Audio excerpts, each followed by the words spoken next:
आशुतोष मिश्रा हमारे संवाददाता इस वक्त तमाम जानकारी के साथ हमारे साथ एनसीबी गेस्ट हाउस से जुड़ गए हैं। आशुतोष, 4 बड़ी एक्ट्रेसेस के नाम सामने आए हैं, जल्द इन्हें पूछताछ के लिए भी बुलाया जाएगा, लेकिन क्या किसी रणनीति के तहत एनसीबी धीरे धीरे करके एक एक करके इन नामों को उजागर कर रही है ताकि इन्वेस्टिगेशन में किसी तरह की कोई बाधा ना आए? क्या है रणनीति, क्या वजह है इसके पीछे?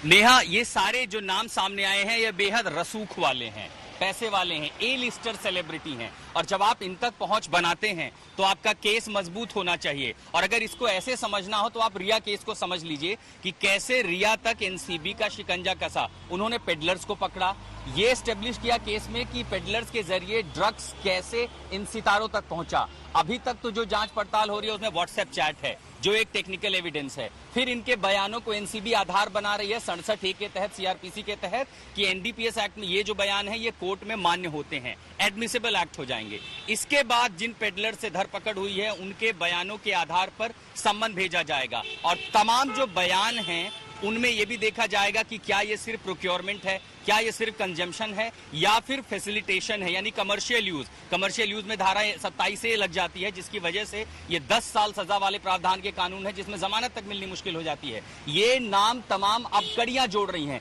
क्योंकि ये जो पूरा मकर जाल है ड्रग्स का बॉलीवुड में, एक एक कड़ियों को जोड़ते हुए बड़े बड़े नाम आ रहे हैं। यहां तक तो अभी शुरुआत है क्योंकि हम जो समझ रहे हैं, एनसीबी के सूत्र बता रहे हैं कि अभी तो ये शुरुआत, अभी तो बहुत सारी बड़ी मछलियां इस शिकंजे से दूर हैं जिनका नाम सामने आना बाकी है। तो एनसीबी की रणनीति दरअसल ये है कि पहले कॉन्टैक्ट को एस्टेब्लिश किया जाए, टेक्निकल एविडेंस हैं उनको मजबूत किया जाए और साथ ही बयानों के आधार पर केस इतना मजबूत हो कि जब उन्हें सम्मन भेजा जाए या गिरफ्तारी की नौबत आए तो कोई भी एनसीबी के शिकंजे से बच ना सके। नेहा, मुनीश पांडे हमारे संवाददाता तमाम जानकारी के साथ हमारे साथ जुड़ गए हैं। मुनीश, लगातार क्वान कंपनी के सीईओ से पूछताछ की जा रही है, जया साहा से पूछताछ हो चुकी है, लेकिन ये जो 4 बड़ी अभिनेत्रियों के नाम सामने आए हैं इनको कब तक समन भेजा जाएगा, इस बारे में क्या जानकारी है? दूसरा सवाल आपसे ये, क्योंकि अभी तक सिर्फ टेक्निकल एविडेंस हासिल हुए, यानी कि व्हाट्सएप चैट्स और बयान है, सीजर हुआ नहीं है, ऐसे में बड़ा मामला नहीं बनता है।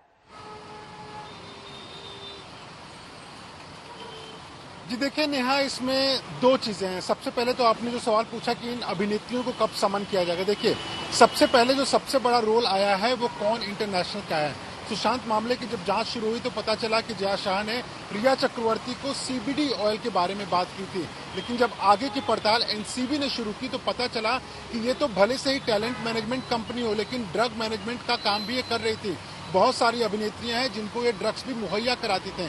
तो सबसे पहले जो एनसीबी है वो कौन इंटरनेशनल टैलेंट मैनेजमेंट कंपनी के लोगों का बयान दर्ज करना चाहती है, इसीलिए आज जो सीईओ हैं ध्रुव, उसके अलावा जया शाह और इसके अलावा जो तीसरी एम्प्लॉय हैं उनको समन किया गया है, उनके बयान दर्ज किए जाएंगे। मधु मंटेना को भी आज बुलाया गया है जो कि उसमें डायरेक्टर है। सीधा पूछा जाएगा कि आप ड्रग्स क्यों मुहैया करा रहे थे, ये तो आपकी सर्विस में नहीं आता है।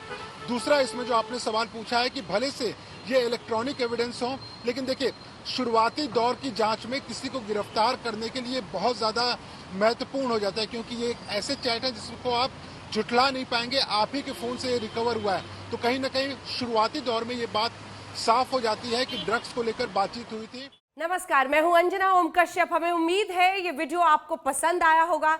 लेटेस्ट खबरों के लिए यूं ही देखते रहिए आज तक और इस वीडियो के पसंद आने पर लाइक, शेयर एंड सब्सक्राइब करना ना भूलें।